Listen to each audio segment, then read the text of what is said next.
What's up, Trekkies? So, last night was the lunar eclipse. It's a total lunar eclipse. People want to call it a blood moon, even though that's supposed to be in October. Hunters skin their prey by the light of the full moon. Anyways, they don't want to call it blood moon and shut up and red. Anyways, you're on Tumblr, you know exactly what I'm talking about there. Like, I saw it last night. I may be colorblind, but it's not. It was not anywhere close to red. It kind of had a weird brown tinge to it. Today, we're going to be talking about Luna, the actual thing in the Star Trek universe. Unlike last week, I won't be complaining this week other than what people want to call the blood moon, because I read through this earlier and was like, oh my god, there's a lot of actual stuff that's happened. Because we just sort of, it's the moon. It's the moon. It's not Vulcans. You know, but it's like, there's people living on it. In Star Trek First Contact, they even talk about, it's like the geography of the moon. It says outside the pressure domes, on the lunar colonies, the gravity was low and there was no oxygen, there's no atmosphere for people to breathe. But as dawn only happened once a month, it was actually a special event called Lunar Morning. Back in DS9, one of the crew members of the other Defiant, the Valiant, she was born on the moon, and her father would go out to the Sea of Clouds, another location on the moon, where they would watch Lunar Morning happen.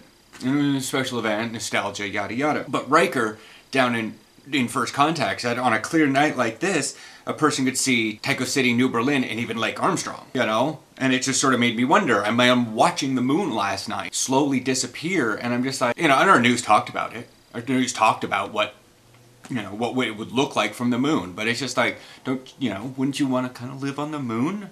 What else is there in the Star Trek universe? Well, let's just say it was attacked in Enterprise in 2155, in the episode Demons of Enterprise. He used a Verdion array on Mars, and he was going to attack Earth, but people were like, no, you don't have control over it, and he shot the moon. And they were like, oh crap. It was just warning shot. You shoot the moon for a warning shot. How little, In the reboot, the Vengeance and the Enterprise actually had their little fight around the moon. Right there near the end of the movie. Some people don't actually think the moon is as big as it actually is. Its gravitational influence, while not enough to hold an atmosphere, is still big enough, especially when a powered down ship can hide, the stuff, because the Enterprise E, big ship, needed to mask its energy signature when the Vulcans came. And it was like, yeah, you don't need a Vulcan science ship coming to see, like, oh, look at that, there's people here and they've just got warp drive. What's that? Ship from damn near the 25th century almost. A great number of other things. In A Mirror Darkly, the opening credits for that actually shows the Terran Empire staking a flag on it. We don't really know when that happened because it's using an EVA suit, which, but it's still kind of the same model that was used in the actual episode. So it's like, when did the Terran Empire actually get to the moon?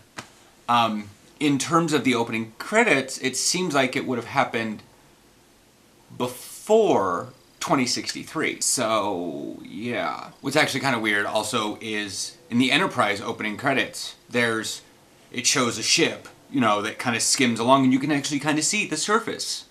We don't actually know which city it is. It's probably Tycho City or Tycho City, whatever you want to pronounce that as. And, because it seems like Tycho City would be the biggest one. New Berlin doesn't seem like a big city. But, yeah. So it's like, and then in A Mirror Darkly, that same style ship flies over the surface, but then bombs it. So it's like, was there something... Also, the moon actually had enough people that it actually is considered its own sovereign state. And it's protected by the Federation. I believe it has voting rights and all that happy jazz.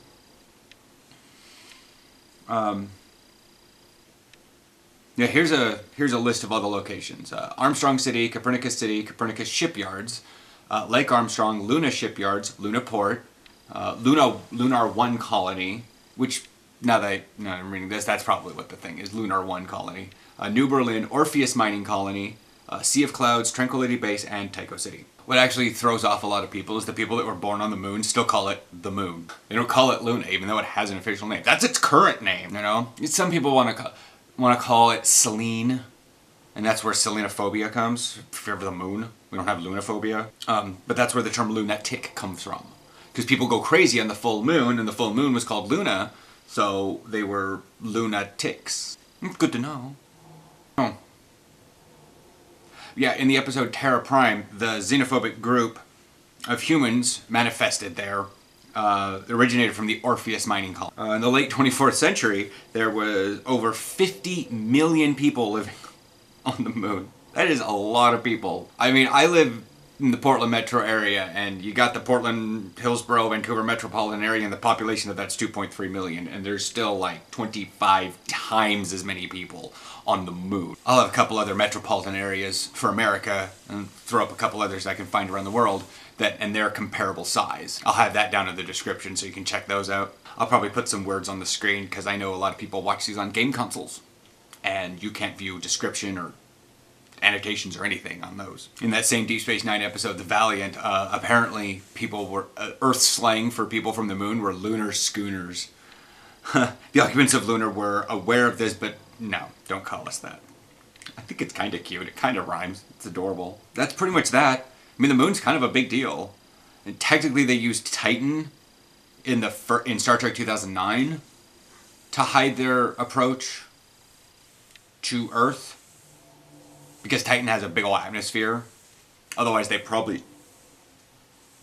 I don't know actually if they could have hidden behind our moon by doing the same thing. They'd have probably been detected by Nero. That ship was weird. Anyways, we could talk about that some other time if people are really curious. But yeah, so yeah, have fun. Sorry for the craptastic... I tried to record it last night, I swear. But my camera didn't want to zoom in very well.